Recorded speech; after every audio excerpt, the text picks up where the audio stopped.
All right, hello and welcome back. I'd like to talk to you today about the RC10. Now, I have these two RC10s in my collection. These are brand old, not brand new, brand old. Uh, these are restorations that I've done, both from Facebook Marketplace, ironically. The bodies are not vintage. The bodies are newer bodies. This is the Protector from J Concepts.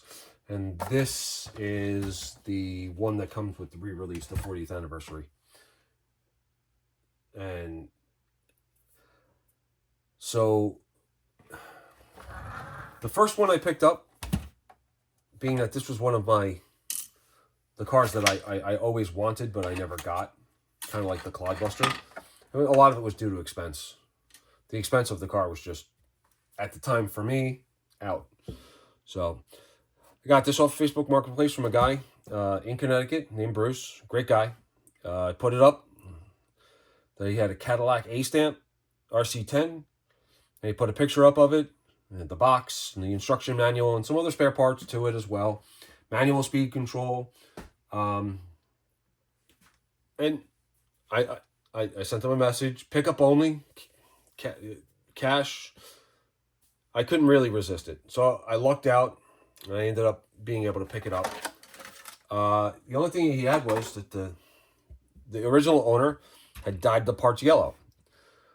Now, mind you, after talking to him the first time, I had to find a Team Associated dictionary and find out what an A-Stamp Cadillac was and how the yellow stuff could be dyed.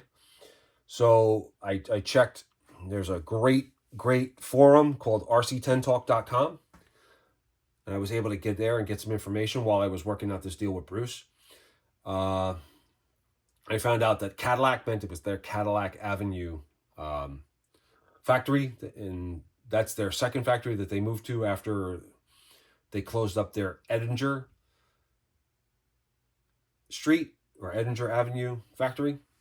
And an A-Stamp meant that it was an original chassis with the holes drilled in it for the original stuff. This one had 2 extra holes drilled in on the bottom that aren't stock. This one, the other one did not. So there was some modification to this. But even Bruce, he sent me a message and, then come on down. And when we were talking, he's like, yeah, I'm on all those forums too. So when you were asking the questions, it was hard for me to not, respond. But I'm glad I got my answers. And it wasn't anything bad, So I figured out that, RIT dye through these things. I asked him, they said, RIT dye. You can make RIT dye up, put the white plastic pieces in, and it'll come out whatever color you want. Pink, purple, blue, yellow, obviously, black. And a lot of people that dyed their stuff, they went with weird colors too, because they wanted to stand out at the track. So there were apparently a lot of these on the track.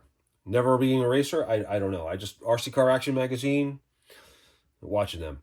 So when I get it home, I took as much of it apart as I possibly could. I took the front arms off, the front end off, the tubes. I had to replace one of the tubes because one of the tubes was broken. The battery tray came out. Did some cleaning on this one.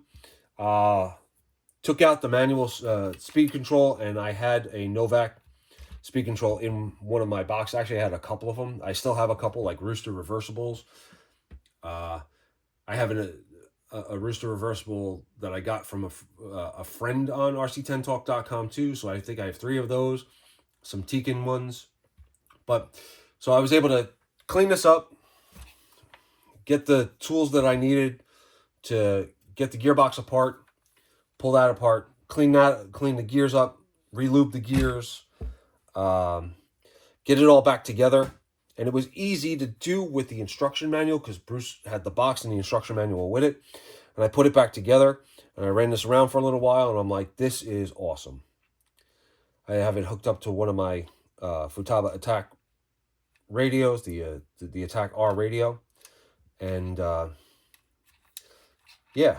So after this restore job, I was so happy that I had an RC10. Like I was telling everybody about, I got an RC10. I got an RC10.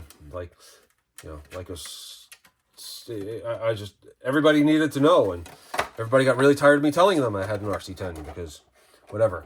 I walked into the hobby shop, and the man who owns the hobby shop, John, he's an old school aficionado collector, and he more Kyosho and well, neither here nor there. He was absolutely ecstatic for me too, because he has a bunch of the original RC10s in his collection in his shop.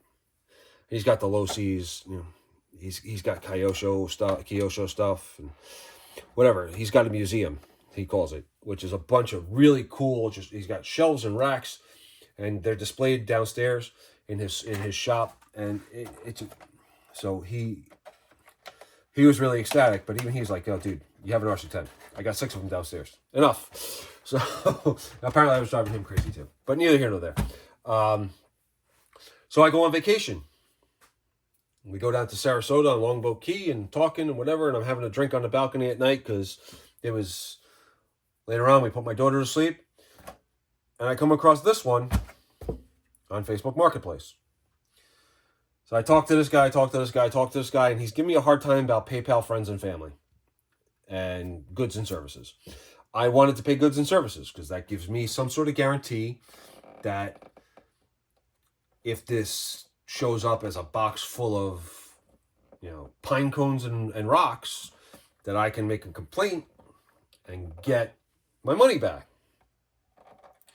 And on the flip side, his mentality was, and that's the whole, the whole direct message back and forth was, well, you have all the repercussions and you can scam me because you can make a false claim and you can get your money back, and then I'm out of car because I'm going to send you a great looking car. And I saw it. So finally this guy's like, you know what? What's your phone number? So, excuse me? What's your phone number? I'm like, I don't know. He's like, well, send me a friend.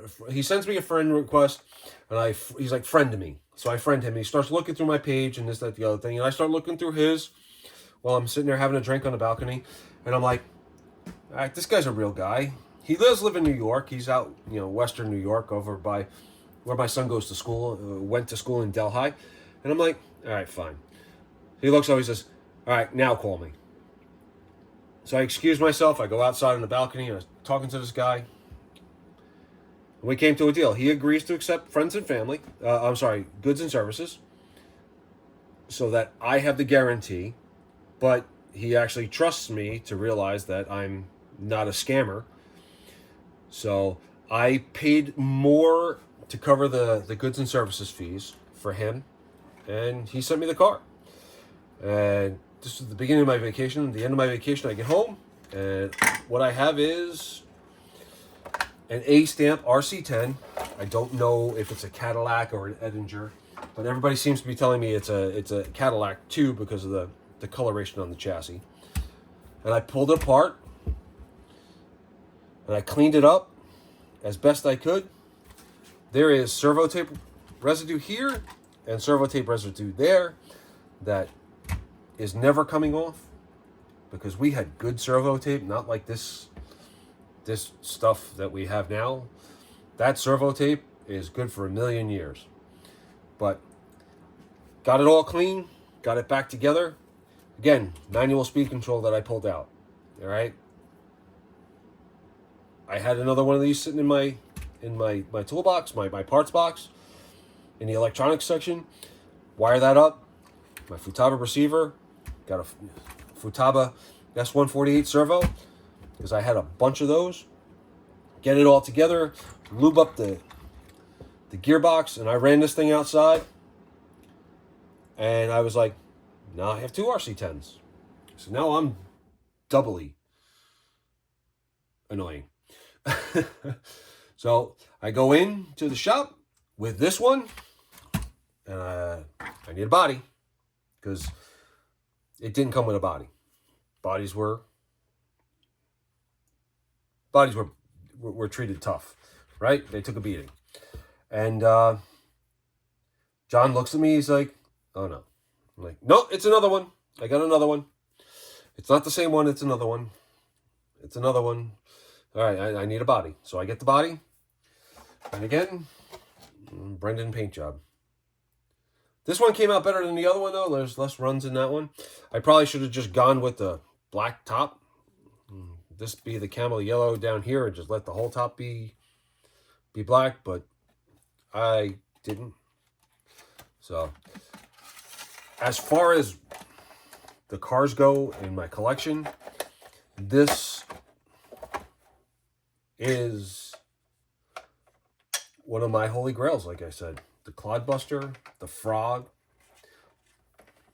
and the RC10 are in my top 5 as far as most needed to get to feel like I had a good, like I had a that I needed to get these for my collection, just because of what they meant to RC car history. Yeah. Removable wing. Like, I could adjust the wing. You could get other wings. The suspension. The fact that when it was designed, that nothing on the car was supposed to be below the bottom deck of the car. It's an engineering masterpiece as far as I was concerned, from the 80s. And there's that whole we want to buy what we could never have as kids mentality. And that's what that was. So these are my 2 vintage RC10s.